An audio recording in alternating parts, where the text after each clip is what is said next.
Julian, thank you for those words. Good afternoon, everyone. Thank you for still being here. I know it's been an interesting but a long day, and I'm grateful for your presence. 11 weeks too soon. Our son James was due to have been born on the 31st of January of 2008. That was his due date. And instead, he came into this world on the 16th of November 2007. 11 weeks too soon.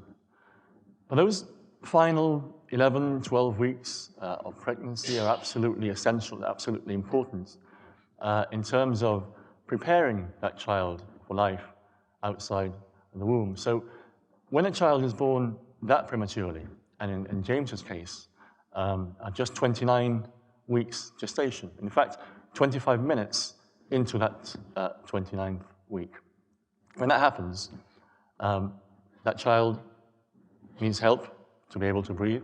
His lungs aren't fully developed.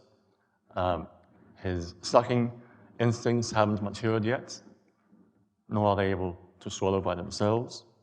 There's a chance of bleeding of the brain, something that usually happens on the second or third day after birth. There could be problems with eyesight and hearing.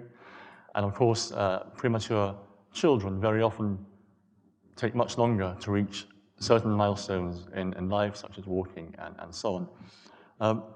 So these are all very real issues that preterm children need to contend with.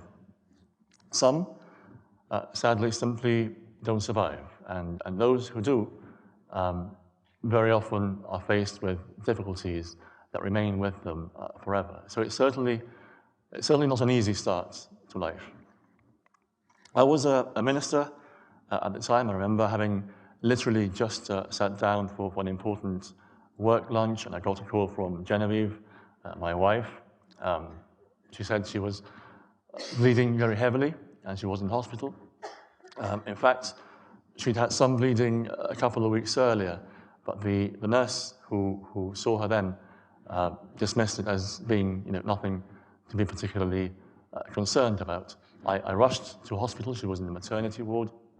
And at that stage, the aim was simply to try and delay labor as much as possible, because, of course, keeping the child in the womb, even by a few additional days, can really make all the difference. So Genevieve was given steroid shots so that the development of James's lungs could speed up.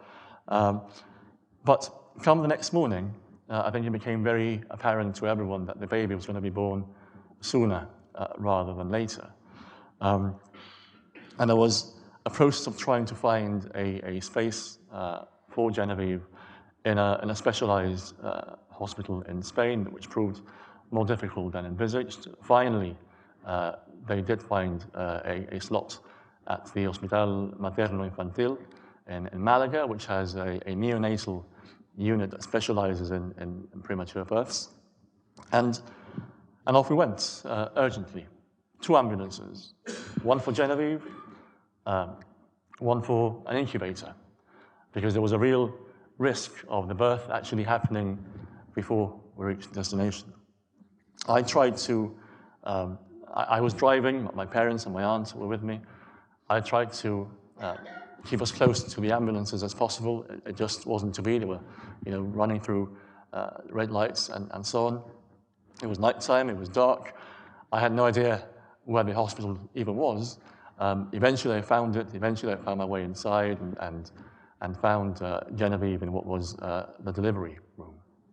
And everything moved very quickly after that. There was no time for pain relief. I think there was no time even to assimilate what was happening. We were going through it. It was almost as if we were going through the motions. Yes, it was happening to us. We were there, but it's almost as if we were sort of viewing it from a distance. When the baby's head started to show, it was just Genevieve, myself, and the midwife. When the baby's head started to show, the midwife actually left the room. presumably to seek help. But the fact remains there was no one there to help deliver the baby. And for want of a better description, James literally fell out. He fell onto what was,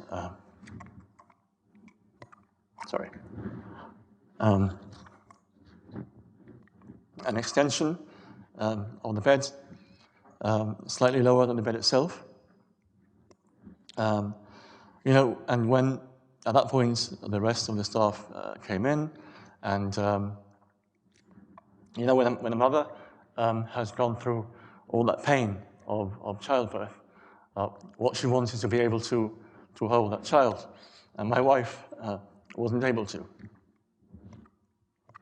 She wasn't able to hold him or touch him.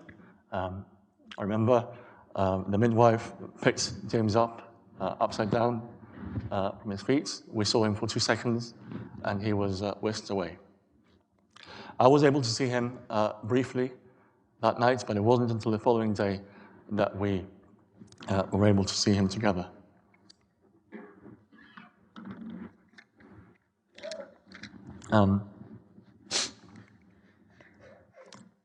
James was to spend a total of 6 weeks in hospital, and it wasn't until day 11 that we were able to hold him for the first time. There was a routine of sorts. We rented a flat just 2 or 3 minutes away from the hospital. We'd visit several times a day, 6, 7, 8 times a day. Genevieve would feed him, initially via feeding tubes. I'd be there as much as I could, but on occasions I had to commute to Gibraltar for work. And if you can just picture the scene, this was a fairly large ward, maybe 3 or 4 interconnecting rooms, a total of maybe 30 or 40 incubators, each of them with a tiny baby inside, some of whom were fighting for their lives. They all had breathing and heart rate monitors, and those monitors, those machines would emit a low, continuous beep just to notify people that the machine was actually working properly. But when something wasn't going quite according to plan, when the baby perhaps had stopped breathing, or the heart rate had fallen, that machine would start to emit loud, much louder, continuous beeps. But it wasn't always apparent where the beeps were coming from. So there'd be moments of panic and confusion among all the parents trying to work out whether it's their child that was in trouble. Something similar also used to happen at visiting time. We'd often have to wait outside the ward. We wouldn't be allowed inside because there was an emergency inside, and there was that deep sense of unease about the parents waiting, not knowing whether your child was the subject of that emergency. So I think it's fair to say that we saw some things that we'd rather not have seen. One morning, we visited James. We were met by the doctor who told us that they'd carried out a scan of his brain, and there was, and I quote, something there. We were told it could be anything, and basically to brace ourselves and to prepare for any eventuality, and that we'd have to wait 2 more weeks for a second scan just to show how things had developed.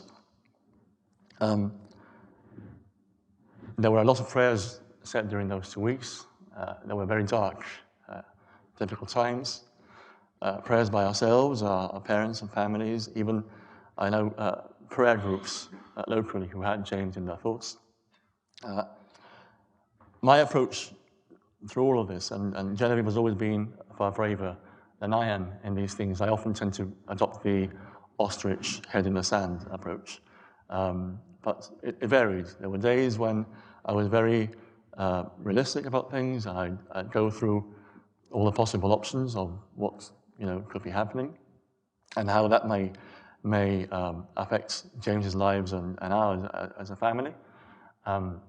There were days when I was a lot more optimistic and positive, and everything's going to be okay. And there were many days and many moments when my approach was to block everything out because it was just too painful to bear thinking about. On the day when we thought that we were going to carry out that second scan, because we weren't exactly sure when it may happen, there was a session of Parliament that afternoon, which I had to attend. So I drove, my idea had been to drive early from Malaga to Gibraltar. As it happened, just as I left Malaga by the Plaza Mayor shopping center, the car broke down. I had to call a tow truck, and I remember sitting in the front seat with this tow truck driver, a lovely guy actually, a Peruvian guy who I was telling all about James, what had happened, what we'd been going through. And Genevieve called me, and she said they had carried out the second scan, and that whatever it was, whatever had been there, had somehow disappeared. I cried all the way down to Jib. I think it must have been the driver's most eventful journey of his career, and it was a huge weight lifted off all our shoulders. It was, I think, at that time that we first sort of saw the lights at the end of the tunnel. And there have been obstacles after that days, weeks, even years after that. But I think everything has seemed easy in comparison.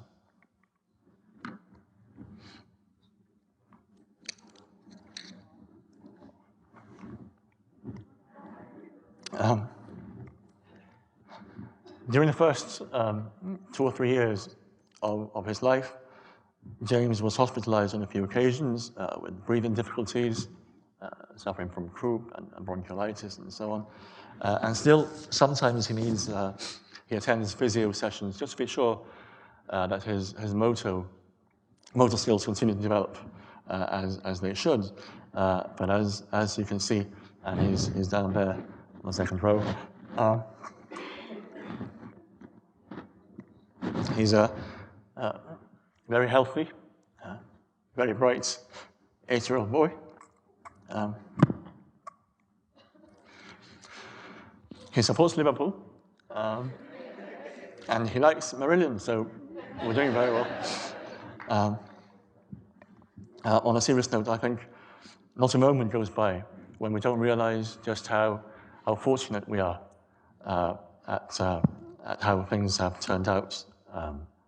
And we know things could have been very different indeed, and our hearts really do go out to those parents whose premature children sadly didn't make it, or those parents whose children do have serious difficulties that are the legacy of having been born prematurely. And I would take this opportunity, if I may, to urge future parents, and it's Valentine's weekend, there's bound to be future parents before the end of the year, to remain vigilant, and at least contemplate the possibility of a premature birth, because it happens far more common than we may otherwise think. Thank goodness there are some great medical professionals out there, and groups like Baby Steps locally, who Genevieve is a member of, who are there to support and provide guidance and advice to those families who need it.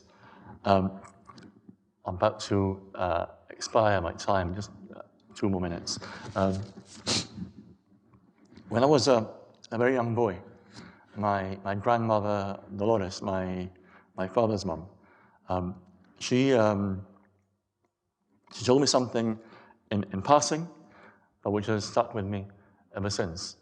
She explained to me that when her husband, my grandfather, who I never met because he passed away when my dad was just 9 years old, he was in the hospital lying on the hospital bed.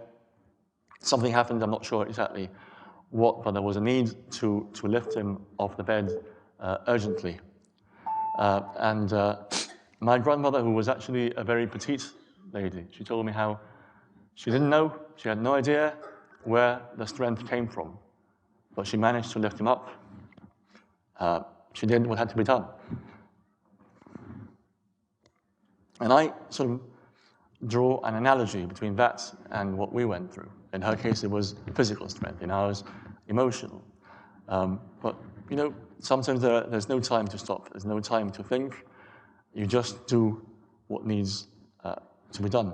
And if I had been told in advance, you know, your son is going to be born 11 weeks early, he's going to spend 6 weeks in Malaga in hospital there, there'll be obstacles to be overcome along the way. You know, my reaction would probably have been to put my hands to my head and said, no, we can't deal with this. We're not going to be able to cope.